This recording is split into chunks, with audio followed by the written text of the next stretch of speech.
নমস্কার। গল্পগুচ্ছ সাথে অর্পিতার আসরে সকল শ্রোতা বন্ধুদের স্বাগত জানাই। গল্পগুচ্ছ সাথে অর্পিতা চ্যানেলের আজকের নিবেদন সাহিত্যিক তারাশঙ্কর বন্দ্যোপাধ্যায়ের কলমে ডাইনির দ্বিতীয় পর্ব। গল্পটি বলার সময় আমার যদি কোনো ভুল হয়ে থাকে তাহলে আমি সবার কাছে ক্ষমা প্রার্থী। আর গল্পটি যদি আপনাদের ভালো লেগে থাকে লাইক, সাবস্ক্রাইব ও ছোট্ট একটি কমেন্ট করতে ভুলবেন না। আর হ্যাঁ, অবশ্যই শেয়ার করবেন। তাহলে চলুন শোনা যাক আজকের গল্প, তারাশঙ্কর বন্দ্যোপাধ্যায়ের কাহিনী অবলম্বনে ডাইনির দ্বিতীয় পর্ব। গল্প পাঠে আমি অর্পিতা। তারাশঙ্কর বন্দ্যোপাধ্যায়ের কলমে ডাইনি গল্পটির প্রথম পর্বে আমরা জানতে পারি, জলহীন ছায়াশূন্য ছাতি ফাটার মাঠে বাস করত এক ডাইনি। সে ছিল ভীষণ শক্তিশালী, নিষ্ঠুর, পুরো বৃদ্ধ ডাইনি। এই ডাইনি তার ওই বিড়ালের মতো চোখ দিয়ে যাকে একবার নজর দিত তার আর রক্ষে থাকত না। কিন্তু সে আজও বুঝতে পারে না তার কারণে কোনো মানুষের ক্ষতি কেন হয়, কোথা দিয়ে যে কি হয়ে যায়, কেমন করে হয়ে যায়, তবে হয়ে যায়। আজ এই ডাইনি গল্পটির দ্বিতীয় পর্বে আমরা জানতে পারব এই বৃদ্ধা সত্যিই কি কোনো ডাইনি, না সমাজ তাকে ডাইনি বানিয়েছে। গল্পটি পুরো জানতে গেলে শেষ অবধি শুনতে থাকুন।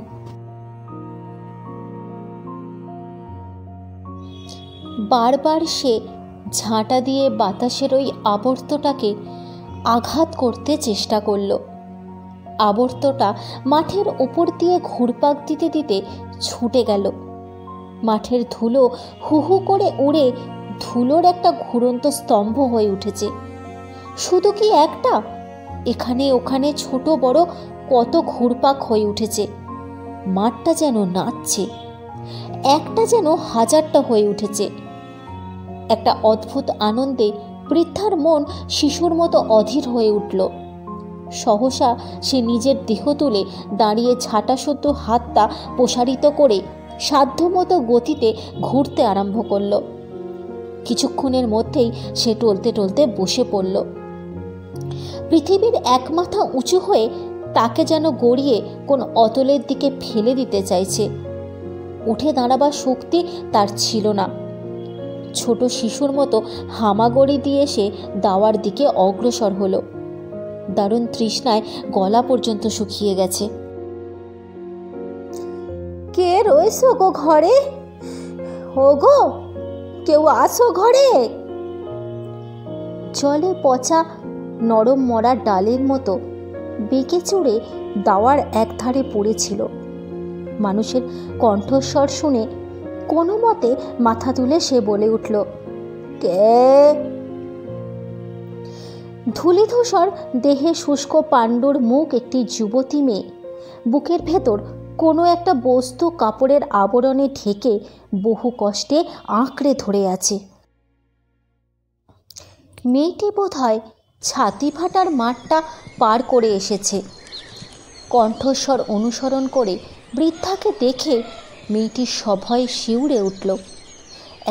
এক পা করে পিছু হাঁটতে হাঁটতে বলে উঠল, একটুকুন জল দিতে পারবা? জল? মাটির ওপর হাতের ভর দিয়ে বৃদ্ধা এবার অতি কষ্টে উঠে বসল। মেয়েটির পাণ্ডুর শুষ্ক মুখের দিকে চেয়ে বলল, আহা রে, আহা বাচ্চা রে, আয় আয় আয়, বস বস এখানে। সভয়ে সন্তর্পণে দাওয়ার এক পাশে বসে মেয়েটি বলল, একটুকুন জল দাও গো, জল দাও, তেষ্টায় ছাতি ফেটে যাচ্ছে। মমতায় বৃদ্ধার মন গলে গেল।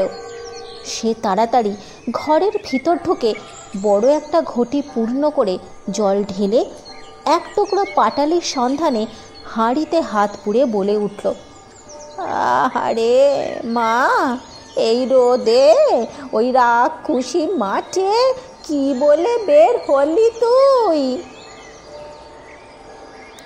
বাইরে বসে মেয়েটি তখনও হাঁপাচ্ছিল। কাঁপা কাঁপা কণ্ঠে সে বলে উঠল, আমার মায়ের বড় অসুখ গো মা, বেরিয়েছিলাম রাত থাকতে থাকতে, মাঠের মাথায় এসে আমার পথ ভুল হয়ে গেল গো। মাঠের ধারে ধারেই আমার পথ, কিন্তু এসে পড়লাম একেবারে মত্তিখানে। জলের ঘটি ও পাটালির টুকরোটি নাবিয়ে দিয়ে বৃদ্ধা শিউরে উঠল। মেয়েটির পাশে একটি শিশু, গরম জলে সেদ্ধ শাকের মতো শিশুটি ঘর্মাক্ত দেহে নেতিয়ে পড়ে আছে। বৃদ্ধা ব্যস্ত হয়ে বলল, দে দে বাচ্চা, ও ছেলেটার চোখে মুখে জল দে, একটু ভালো করে জল দে দেখিনি। মেয়েটি ছেলের মুখে জল দিয়ে আঁচল ভিজিয়ে সর্বাঙ্গ পুছিয়ে দিল। বৃদ্ধা দূরে বসে ছেলের দিকে তাকিয়ে রইল।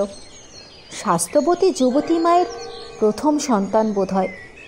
হৃষ্টপুষ্ট নধর দেহ, কচি লাউডগার মতো নরম সরস, দন্তহীন মুখে কম্পিত জিভের তলায় ফোয়ারাটা যেন খুলে গেল।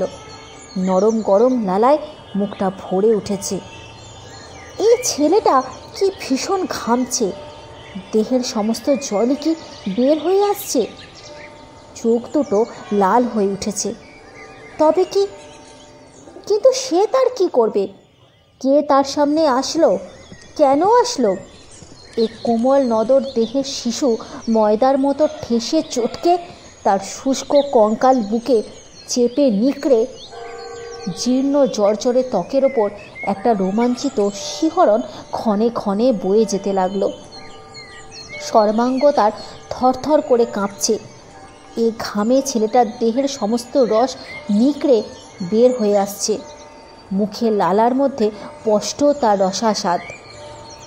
যা, নিতান্ত অসহায়ের মতো আর্তস্বরে সে বলে উঠল, খেয়ে ফেললাম রে, ছেলেটাকে খেয়ে ফেললাম, তোর ছেলেটাকে খেয়ে ফেললাম।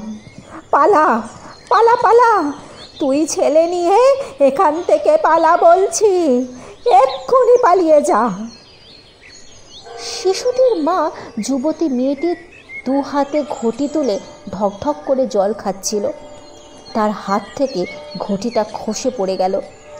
সে আতঙ্কিত বিবর্ণ মুখে বৃদ্ধার বিস্ফোরিত ছোট চোখ দুটির দিকে চেয়ে বলে উঠল, তবে এটাই তবে রামনগর? আর আর তুমি সেই? সে ডুকরে কেঁদে উঠে ছেলেটাকে ছো মেরে কুড়িয়ে নিয়ে পাখির মতো ছুটে পালিয়ে গেল। কিন্তু সে কি করবে? নিজের বুকখানাকে তার নিজেরই জীর্ণ আঙুলের নখ দিয়ে চিরে ওই লোকটাকে বার করে দিতে ইচ্ছা করে। জিভটাকে কেটে ফেলতে পারলে সে পরিত্রাণ পায়। ছি ছি ছি, কাল সে গ্রামের পথে বের হবে কোন মুখে? লোকে কেউ কিছু বলতে সাহস করবে না ঠিকই, সে তা জানে, কিন্তু তাদের চোখ মুখে যে কথা ফুটে উঠবে তা সে দেখবে কি করে? ছেলেমেয়েরা এমনিই তাকে দেখলে ভয়ে পালিয়ে যায়, কেউ কেউ আবার কেঁদে ওঠে। আজকের ঘটনার পর তারা বোধহয় আতঙ্কে জ্ঞান হারিয়ে পড়বে। ছি ছি ছি। এই লজ্জায় একদিন সে গভীর রাতে নিজের গ্রাম ছেড়ে পালিয়েছিল। সেদিনের কথা স্পষ্ট মনে আছে। তখন সে তো অনেকটা ডাগর হয়েছে।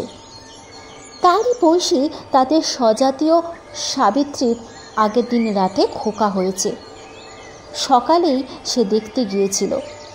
সাবিত্রী তখন ছেলেটিকে নিয়ে বাইরে রোদে এসে বসে গায়ে রোদ লাগাচ্ছিল। ছেলেটি শুয়েছিল কাঁথার ওপর। কালো চকচকে কি সুন্দর ছেলেটি। ঠিক এমনভাবে ঠিক আজকেরই মতো সেদিনও তার মনে হয়েছিল ছেলেটাকে নিয়ে নিজের বুকে চেপে নরম ময়দার তালের মতো ঠেসে ঠোঁটে ঠোঁট দিয়ে চুমায় চুমায় চুষে তাকে খেয়ে ফেলতে। তখন সে বুঝতে পারেনি, মনে হতো এ বুঝি কোলে নিয়ে আদর করবার স্বাদ। সাবিত্রীর শাশুড়ি হাঁ হাঁ করে সেদিন ছুটে এসে সাবিত্রীকে তিরস্কার করেছিল।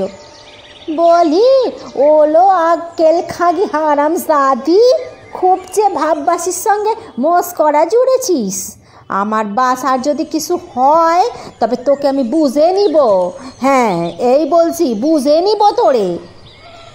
তারপর বাইরের দিকে আঙুল বাড়িয়ে তাকে বলেছিল, বেরো বলছি, বেরো হারামজাদি, চোখ দেখো দেখি, একেবারে গিলে খাবে, বেরো হারামজাদি।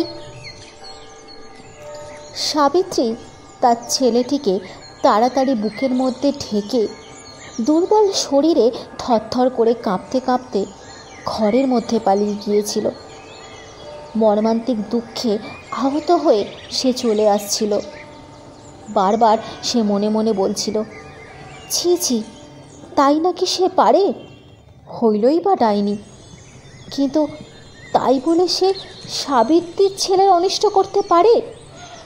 ছি! ভগবানকে ডেকে সে বারবার বলেছিল, ঠাকুর, তুমি এর বিচার করবে। 100 বছর পরমায়ু দিও তুমি সাবিত্রীর খোকাকে। দয়া করে প্রমাণ করে দিও সাবিত্রীর খোকাকে আমি কতটা ভালোবাসি। কিন্তু বেলা হতে না হতেই তার অযোগ্য বিষময়ী দৃষ্টির ক্ষুধার কলঙ্ক অতি নিষ্ঠুরভাবে সত্য বলে প্রমাণিত হয়ে গিয়েছিল। সাবিত্রীর ছেলেটি নাকি ধনুকের মতো বেঁকে গিয়েছে আর এমনভাবে কাতরাচ্ছে যে ঠিক যেন কেউ তার রক্ত চুষে নিচ্ছে। লজ্জায় ঘেন্নায় সে পালিয়ে গিয়ে গ্রামের শ্মশানের জঙ্গলের মধ্যে সন্তর্পণে আত্মগোপন করে বসেছিল। বারবার মুখে থুতু মাটিতে ফেলে দেখতে চেয়েছিল কোথায় রক্ত। গলায় আঙুল দিয়ে বমি করেও দেখতে চেয়েছিল, বুঝতে চেয়েছিল। প্রথমবার বুঝতে পারেনি, কিন্তু তারপরেই কোটি কোটি রক্তের ছিটে শেষকালে একেবারে খানিকটা তাজা রক্ত উঠে এসেছিল। সেই দিনই সে নিঃশব্দে বুঝতে পেরেছিল নিজের অপার নিষ্ঠুর শক্তির কথা। গভীর রাত, সেদিন বোধহয় চতুর্দশী ছিল। হ্যাঁ, চতুর্দশী তো। বাকুলের তারা দেবীর তলায় পুজোর ঢাক বাজছিল। জাগ্রত মা তারা দেবী। পূর্ণিমার আগের প্রতি চতুর্দশীতে মায়ের পুজো হয়, বলিদান হয়, কিন্তু মা তারাও তাকে দয়া করেনি। কতবার সে মানত করেছে, মা, আমাকে এই ডাইনি হতে মানুষ করে দাও, মা, মানুষ করে দাও, আমি তোমাকে নিজের বুক ছিঁড়ে রক্ত দেব। কিন্তু মা মুখ তুলে চায়নি। একটা দীর্ঘ নিঃশ্বাস ফেলে বৃদ্ধার মন দুঃখে হতাশায় উদাস হয়ে গেল। মনের সকল কথা ছিন্ন সূত্র ঘুড়ির মতো শিথিলভাবে দোল খেতে খেতে ভেসে কোন নিরুদ্দেশ লোকে হারিয়ে যাচ্ছে। ক্ষুদ্র ক্ষুদ্র চোখের পিঙ্গল তারার অর্থহীন দৃষ্টি জেগে উঠল। সে সেই দৃষ্টি মেলে ছাতি ফাটার মাঠের দিকে চেয়ে বসে রইল। ছাতি ফাটার মাঠ ধুলায় ধূসর, বাতাস স্তব্ধ। ধূসর ধুলায় গাঢ় নিস্তরঙ্গ আস্তরণের মধ্যে সমস্ত যেন বিলুপ্ত হয়ে গেছে। ওই অপরিচিতা পথচারিণীর মেয়েটির কোলের ছোট্ট শিশুটি এই গ্রাম থেকে দুখানা গ্রাম পার হতে না হতেই মারা গিয়েছিল। যে ঘাম সে ঘামিতে আরম্ভ করেছিল, সে ঘাম আর থামেনি। তার দেহের সমস্ত রস নিকড়ে কে যেন বার করে দিল। কে আবার? ওই সর্বনাশী মেয়েটি বুক চাপড়াতে চাপড়াতে বলেছিল, কেন গেলাম গো? আমি ওই ডাইনির কাছে কেন গেলাম ঠাকুর? আমার কোলের ছেলেকে খেয়ে নিল, সর্বনাশী আমায় খেয়ে নিল, আমার কোলের ছেলেকে। লোকে শিউরে উঠল, তার মৃত্যু কামনা করল। এবার কয়েকজন জোয়ান ছেলে তাকে শাস্তি দেবার জন্য ঝর্ণাটার কাছে এসে জুটল। বৃদ্ধা ডাইনি ক্রোধে সাপিনীর মতো ফুঁসে উঠল। সে তার কি করবে? সে আসলো কেন? তার চোখের সম্মুখে অমন সরল লাবণ্য কোমল দেহ ধরল কেন? অকস্মাৎ অত্যন্ত ক্রোধে সে একসময় চিলের মতো চিৎকার করে উঠল তীব্র তীক্ষ্ণ স্বরে। সে চিৎকার শুনে তারা পালিয়ে গেল, কিন্তু সে এখনো ক্রুদ্ধা অজগরীর মতো ফুঁসছে। তার অন্তরে বিষ সে যেন উদ্গার করছে, আবার নিজেই গিলে নিচ্ছে। কখনো তার হিহি করে হাসতে ইচ্ছে করছে, কখনো বা ক্রুদ্ধ চিৎকারে ওই ছাতি ফাটার মাঠ কাঁপিয়ে তোলবার ইচ্ছা জেগে উঠছে।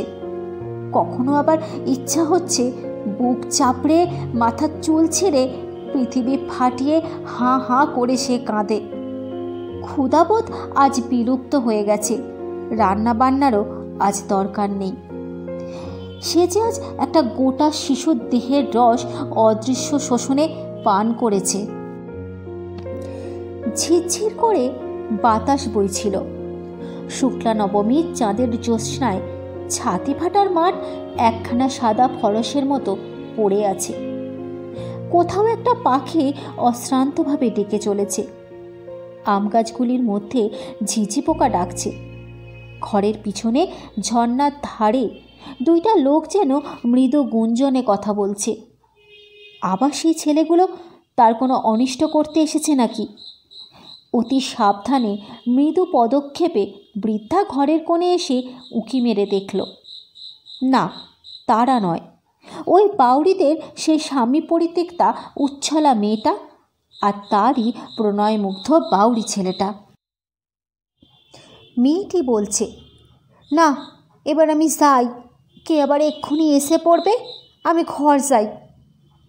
ছেলেটি বলে উঠল, হ্যাঁ, এখানে আসছে কে? দিনেই কেউ আসে না, আবার রাতে আসবে। বস তো এখানে। তা হোক, তোর বাবা যখন তোর সাথে আমার বিয়ে দেবেই না, তখন তোর সাথে এখানে থাকবো কেন?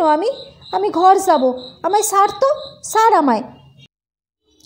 ছি ছি ছি, কি লজ্জা গো, কি লজ্জা! কোথায় যাইবে সে? যদি তাই গোপনে দুজনে দেখা করতে এসেছিস, তবে মরতে ওখানে কেন? তার এই বাড়িতে আসলি না কেন? তার মতো বৃদ্ধাকে আবার লজ্জা কি? কি বলছে ছেলেটা?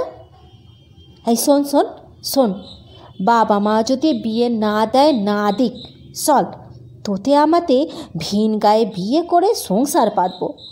তোকে নইলে আমি বাঁচবো না, এই তোরে আমি কয়ে দিলুম। মরণ! ছেলেটির পছন্দ। ওই কুপোর মতো মেয়েটাকে ওর এত ভালো লাগলো। তার মনে পড়ে গেল তাদেরই গ্রামের 10 কোষ দূরে বোলপুর শহরে পানওয়ালার দোকানে সেই বড় আয়নাটা। আয়নাটার মধ্যে ছিপছিপে 14-15 বছরের মেয়ের একটি ছবি। এক মাথা রুক্ষ চুল, কপাল, টিকলো নাক, পাতলা ঠোঁট, চোখ দুটি ছোট, তারা দুটি খয়েরি রঙের, কিন্তু সে চোখের বাহার ছিল বৈকি। আয়নার দিকে তাকাতেই সে নিজের ছবি দেখছিল। তখন আয়না তো তার ছিল না, আয়নাতে নিজের ছবি সে কখনো দেখেনি। আরে আরে, তুই আবার কে রে? কোথা থেকে এলি? লম্বা চওড়া একটা জুয়ান পুরুষ তাকে প্রশ্ন করেছিল। আগের দিন সন্ধ্যায় সে সবে বোলপুরে এসেছিল। সাবিত্রীর ছেলেটাকে খেয়ে ফেলে সেই চতুর্দশীর রাত্রেই গ্রাম ছেড়ে বোলপুরে এসে আশ্রয় নিয়েছিল। লোকটাকে দেখে তার খারাপ লাগেনি, কিন্তু তার কথার ঢংটা বড় খারাপ লেগেছিল। সে নিষ্পলক দৃষ্টিতে তার দিকে চেয়ে বলেছিল, কেন রে, যেথা থেকেই আসি না কেন, তোর কি? আমার কি? 1 কিলে না তোকে ওই মাটির ভিতর বসিয়ে দেব, দেখেছিস কিলটা? ক্ষুব্ধ হয়ে দাঁতের দাঁত চেপে সে ওই লোকটার দেহের রক্ত শোষণ করবার কামনা করেছিল। কালো পাথরের মতো নিটল শরীর, জিভের নিচে ফোয়ারা হতে জল ছুটেছিল। কোনো উত্তর না দিয়ে তীর্যক ভঙ্গিতে লোকটার দিকে চাইতে চাইতে সে চলে এসেছিল। আজ আমি গল্পটি এখানেই শেষ করছি। আশা করি এই গল্পটি আপনাদের মন ছুঁয়ে গেছে। গল্পটি ভালো লাগলে ছোট্ট একটি কমেন্ট করতে ভুলবেন না। আপনাদের সঙ্গে আমার আবার দেখা হবে তারাশঙ্কর বন্দ্যোপাধ্যায়ের লেখা ডাইনি গল্পটির অন্তিম পর্বের সাথে। ততদিনে ভালো থাকুন এবং সুস্থ থাকুন। আর আমার সঙ্গে এতক্ষণ সময় কাটানোর জন্য আপনাদের সকলকে ধন্যবাদ।